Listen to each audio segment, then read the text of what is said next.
Good morning, Ms. Kim. Good morning. I hope we are live. Good morning, Isabella. Good morning, Heshel. Good morning, Leleti. Good morning. And good morning, our listeners.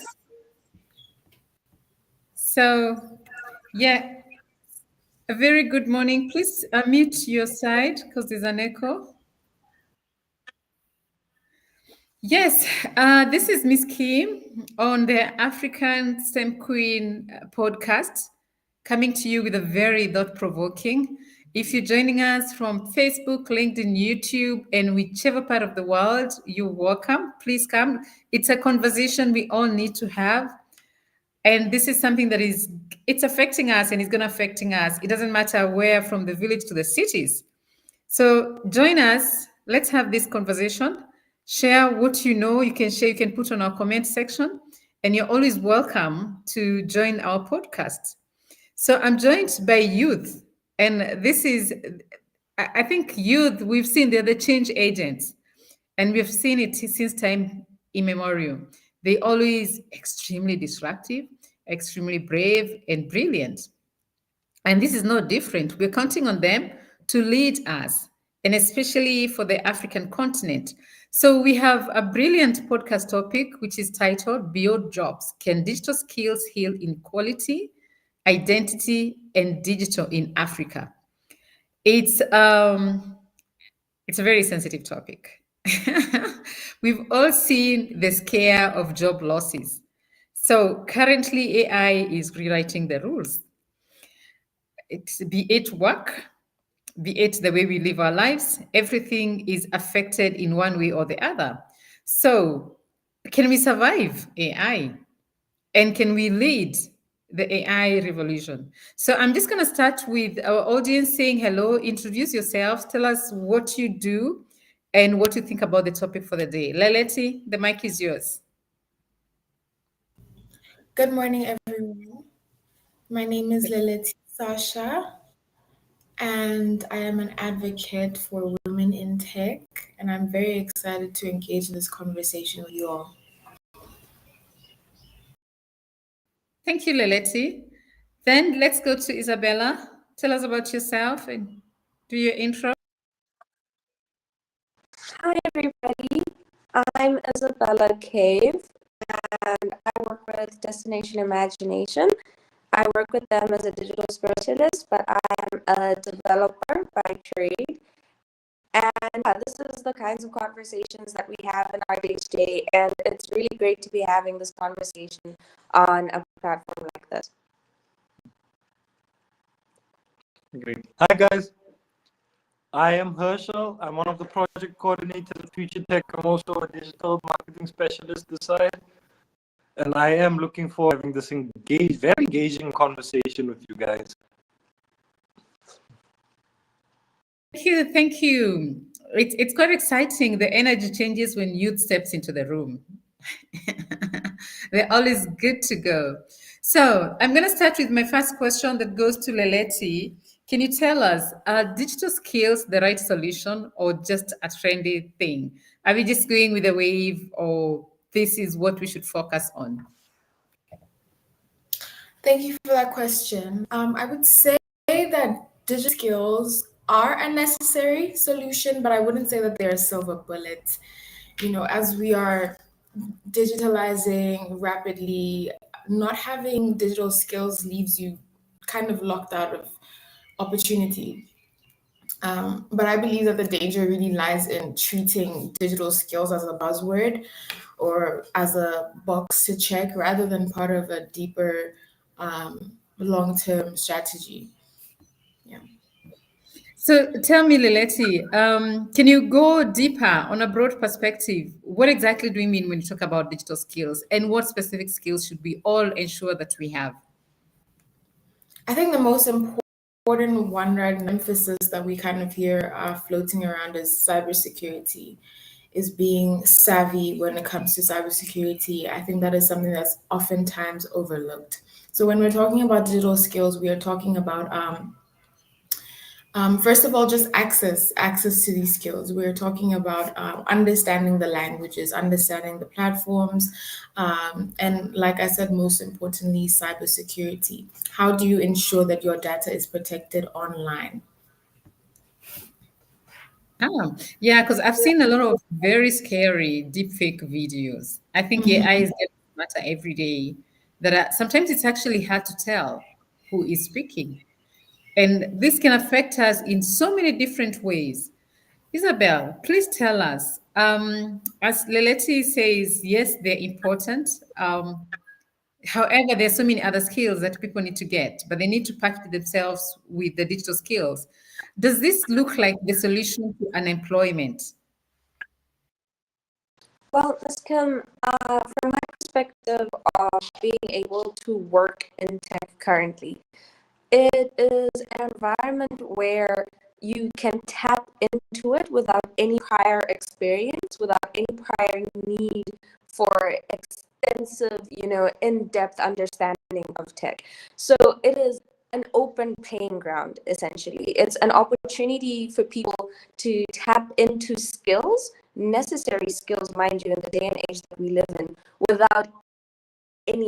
So being able to gain, earn from them actively allows people to regain an agency, right? Some sort of agency of themselves. So it's like the paycheck, it's being able to have value individually and apply the skills that you have in the world that we're living in today.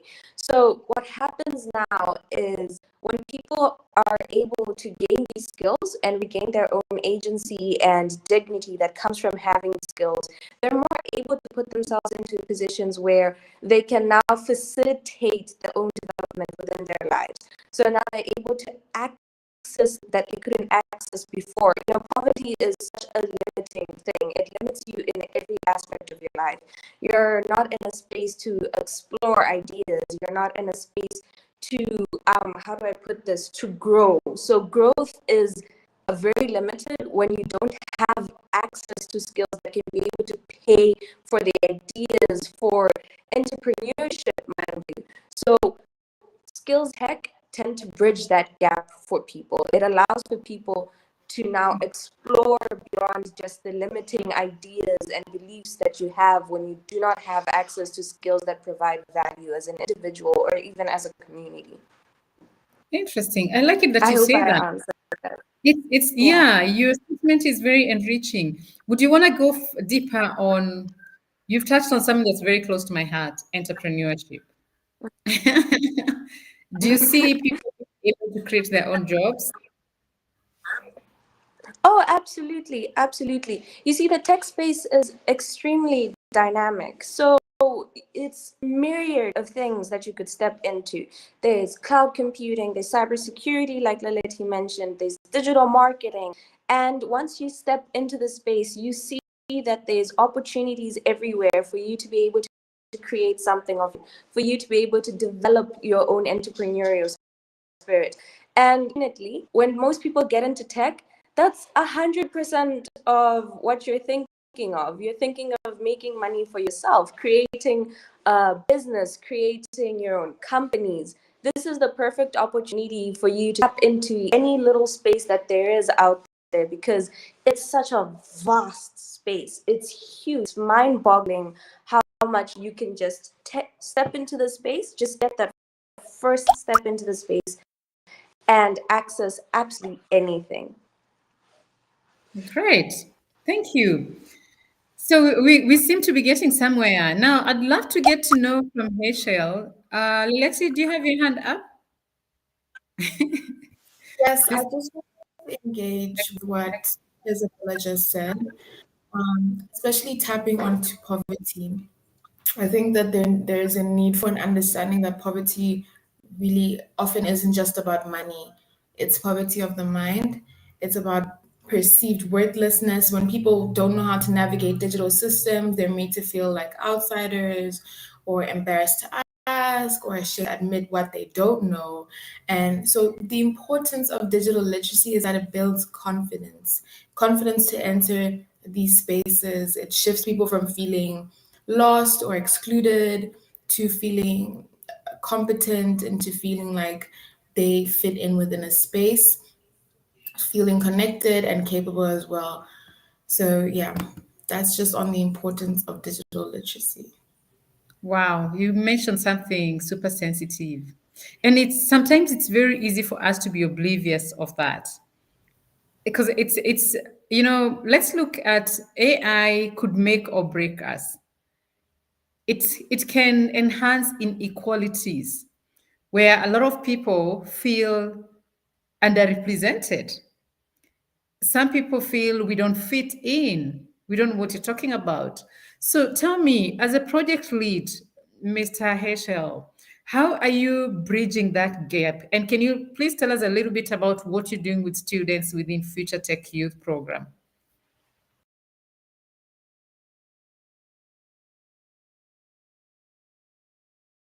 You're on mute, sir. I'm not sure you heard me. And in the Future Tech Youth Program, I heard you, Kim. I heard you. Can you hear me? Yes, I can. Thank you. Future Please go Tech. ahead.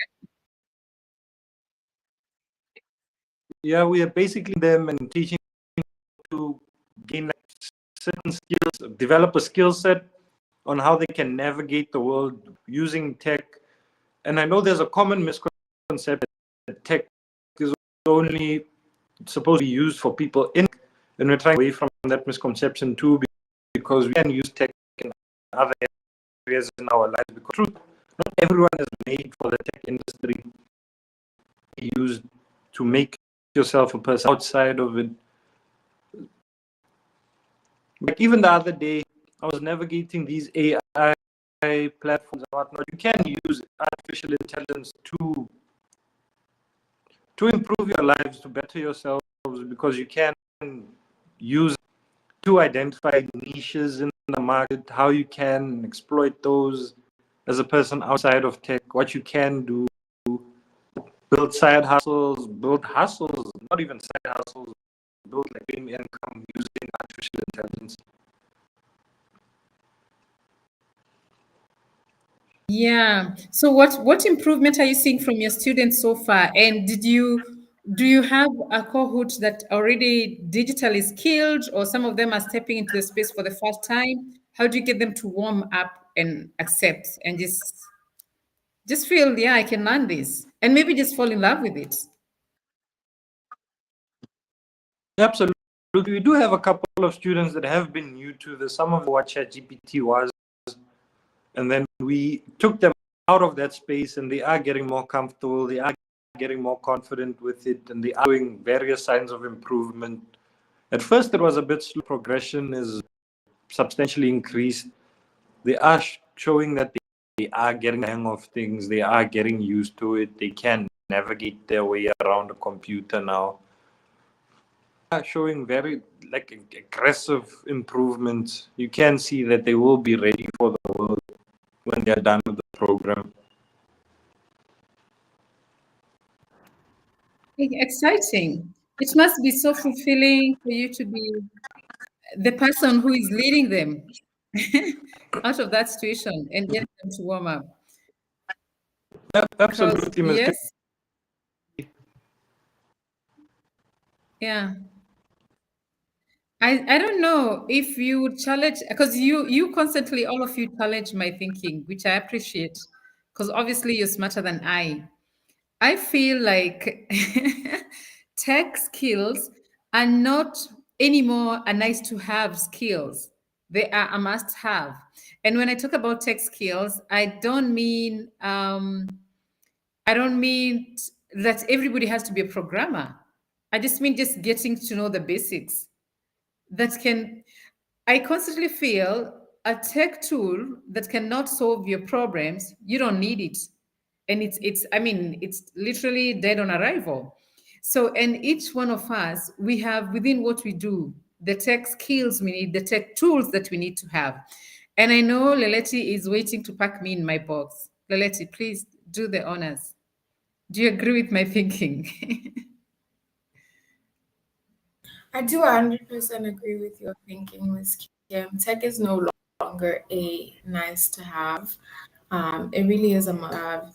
And think that there should be an emphasis on applying these to people and communities that are being left behind. How can we work on that inclusion? I've seen you've been talking about, so just maybe to tell our listeners, and thank you and welcome. We're not able to respond to your comments, but we'll read them shortly. And we're happy to get your questions. Tell us where you're joining us from and tell us what nagging questions you have. So, as a team that has been working in tech space and on training, we've been talking to youth predominantly, like for ages, until we started getting a lot of questions from the old generation asking, why are we excluded? And the more conversations we have with them, the more we see this is very critical. I pretty much appreciate that you, as young people, you feel the need for us to focus on not just marginalized communities, but the ones that came before us, because they have so much to share.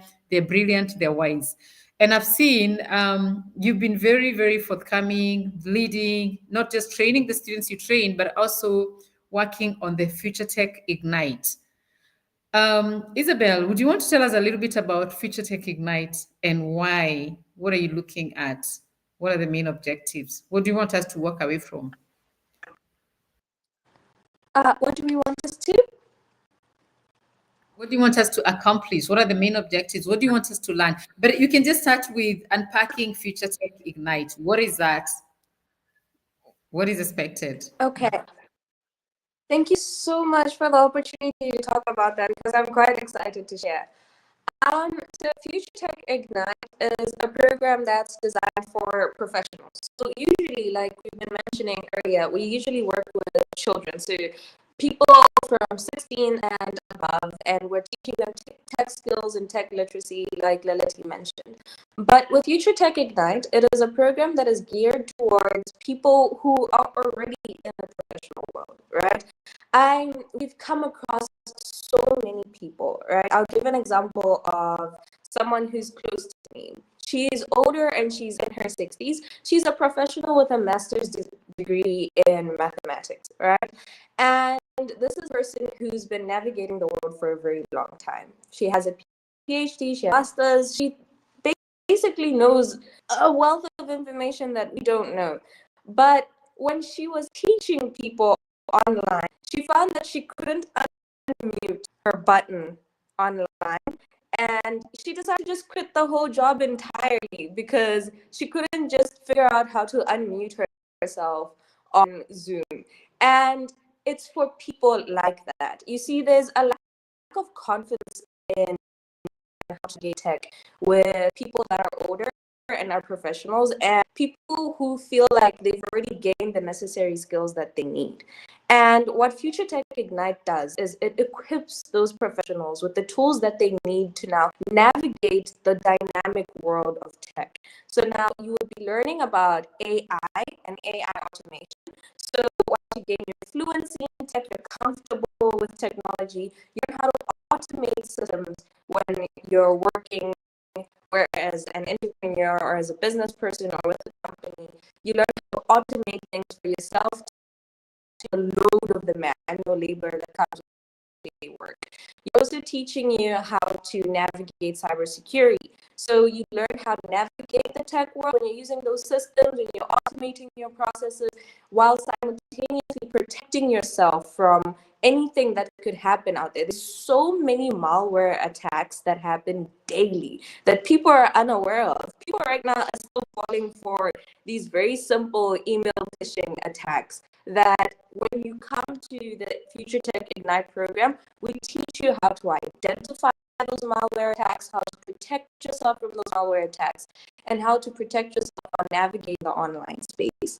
And then obviously, everybody in this day and age needs some level of digital marketing literacy. So you need to know how to market yourself online, how to navigate the online space, be able to market your product, your ideas, your companies, whatever it may be. So Future Tech Ignite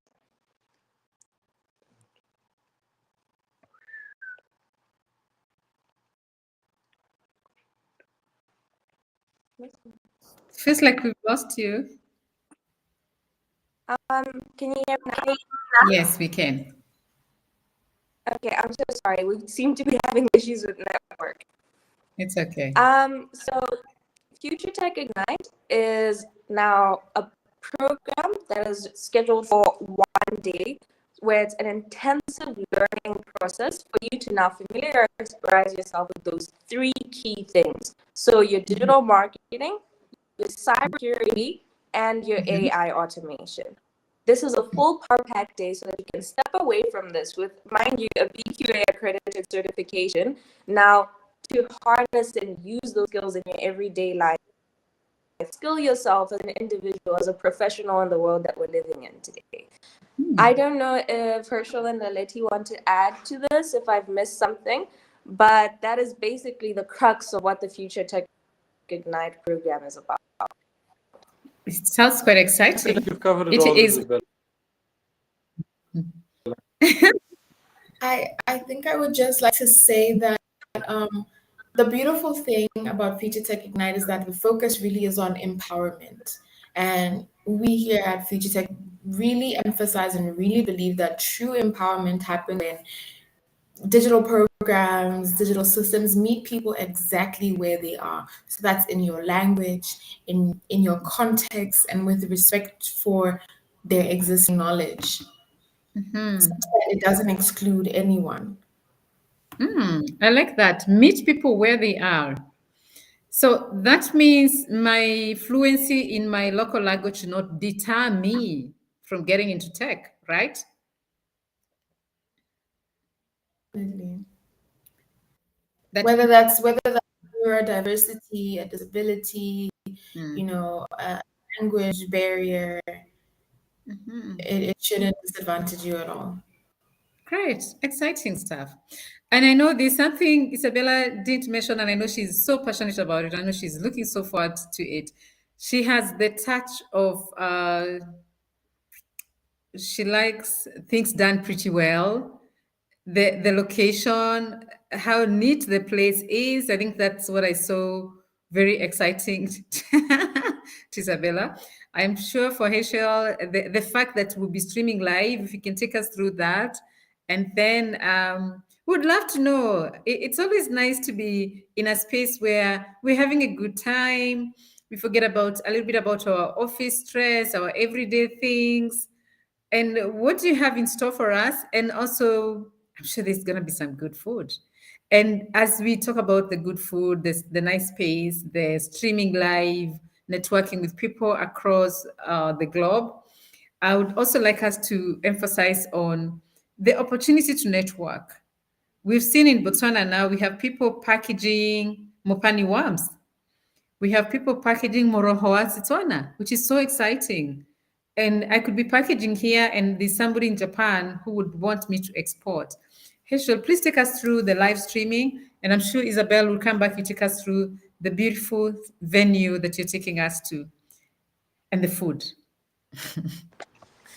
Yeah, absolutely. So, Miss Kim, we'll be live streaming on various platforms, including our Facebook, YouTube, our TikTok will also be live. We'll be streaming on there. I know, like a barrage of various stream platforms that we'll be using, and we will be giving our attendees shout outs on those platforms. We'll be able to help them kind of like market themselves, basically. Platforms we can have for them popping up here and there so that they can reach our audience too. Because I'm sure they could find potential clients, customers, or people that are interested in what they're doing through us, and we would love to give them that platform. As well as what I'm also quite excited about is the networking session that we're going to have on the day towards the end. Yeah, so the networking session that he just mentioned will be after the boring stuff. So learning about cybersecurity, AI, and the like. And that networking session is an opportunity for businesses to bring whatever it is that they're, marketing to us, or now access our platform and our audience. So we have a huge audience across multiple of our platforms, and this gives people an opportunity to tap into that audience and now sell beyond just, the limitations of, you say maybe you don't have access to such a huge audience, to be able to put yourself on a platform that, exposes you to a myriad of people across the globe, mind you. So the venue is House of Joss. I am really excited about this, like Ms. Kim mentioned.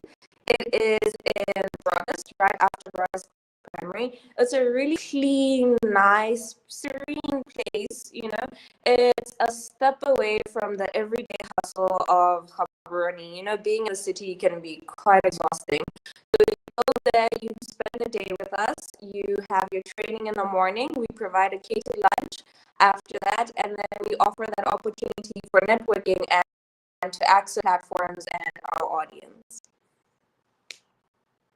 Yeah, Ms. Kim? Tell us about food. Food. Of course, the day would be catered for us, so we would be providing a really nice catered lunch. Ms. Kim is really interested in the food for the day. It's the most exciting part. So, Leleti, as a Black girl representing women in tech, what role do you want women to play in this, and how are you supporting them to make sure predominantly we have Heschel and them flexing their muscles? This is for us guys. And now we've seen girls emerging in tech. It doesn't mean they don't have challenges they have to go through. And I know you've been an advocate supporting them to have their voice to be heard. Please take us through that. I think that I really want to encourage a lot of women to enter spaces that are scary, and they should feel scared. They should feel even scared coming for this workshop. It's not, yeah, they should. You should feel a little bit intimidated, but that is where growth begins. That is where growth starts. So if you feel like this is not for me, like these people know way more than, come and prove us wrong, come and prove them wrong, come and prove what people's predestined thoughts of you that they have wrong. That is how I would encourage and support women to come. I'm looking forward to this. Anybody would like to add on, we're not, and your views and how you feel about this? Because I know I'm a big advocate for this, and sometimes I get packed in my box for my advocacy on soft skills. How do you see us blending in the technical skills and soft skills, and why is this so critical? And do you think it is critical?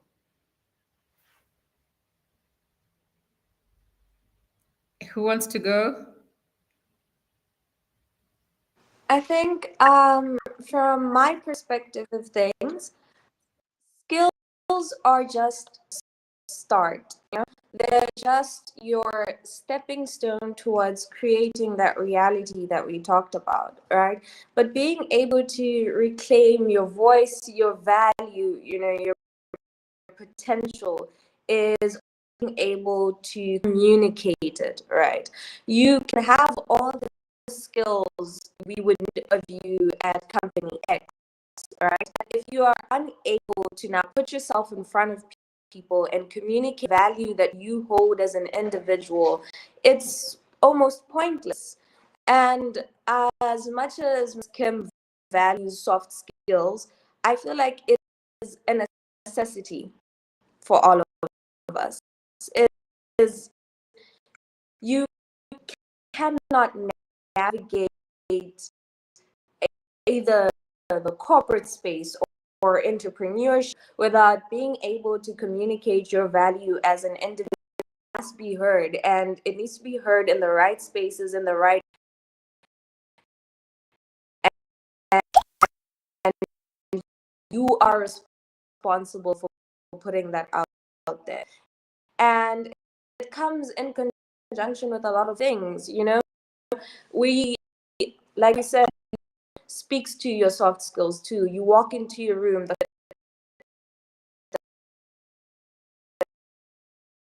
and communicating that value that we speak of. This is it's applied everywhere. Design thinking. Once you've got the opportunity, you're handling a project. How do you now put everything to be? So yeah, it's extremely valuable to not just have the skills, but be able to communicate personal value. I love it. I love it. Love it, Isabel. It's of paramount importance. And obviously, when we talk about ethics in AI, ethics in everything that we do, our ability to stand up and say, I'm going to bring my chair to the table. I have a voice. I don't think this is okay. I can change. It is critical. We make sure our youth, our people get to have those skills. Thank you. Lilith, you had your hand up. Yes, I just wanted to respond to your question as well. I do agree with Miss Kim's plight for soft skills. I think she sang that song for decades and with good reason. I think that excluding soft skills and not emphasizing them enough is what creates sort of digital elites. It's sometimes these programs can end up creating a group of the digitally polished youth who benefit while there's others that are left in the dark. And even if it may not be intentional, it only helps if we only help the most connected or the most well read or the most fluent English speaking young people. We create a new elite, and people that may be fluent in other languages or people who lack communication skills, lack critical thinking skills are sort of left behind because we didn't exercise that muscle and we only took this group of digitally elite or much more digitally savvy people just because it's easier. Thank you. Thank you. I very much appreciate that. And it has been a very big concern for me because I feel like that's the foundation. That's who we are. And it's not something like you drink and quench your thirst. So when we just talk about getting these tech skills or any other skill and not helping the personal development journey of a human being, it bleeds where you find that diversity. And also some people with skills, but they can't even go for an interview. They have no self-esteem. They can't problem solve, so they can't even create their own little hustles, and that's critical. So tell me, as Future Tech team, you've been on a mission of creating 1,000 jobs. Do you see yourselves making progress? What does the future look like? When you get on stage and speak to people, when you are talking to people about join us, this is the mission we are on, and this is what we're looking into accomplishing. What is the mood, especially within our youth? Are they up to the task, or do you feel like you are speaking to yourself? Who wants to go for that? Hey, Shell.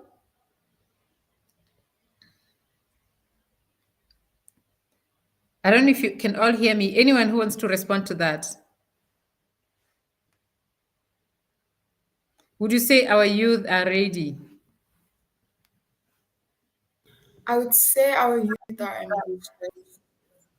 There's definitely not a lack of ambition. There's not a lack of hard work either.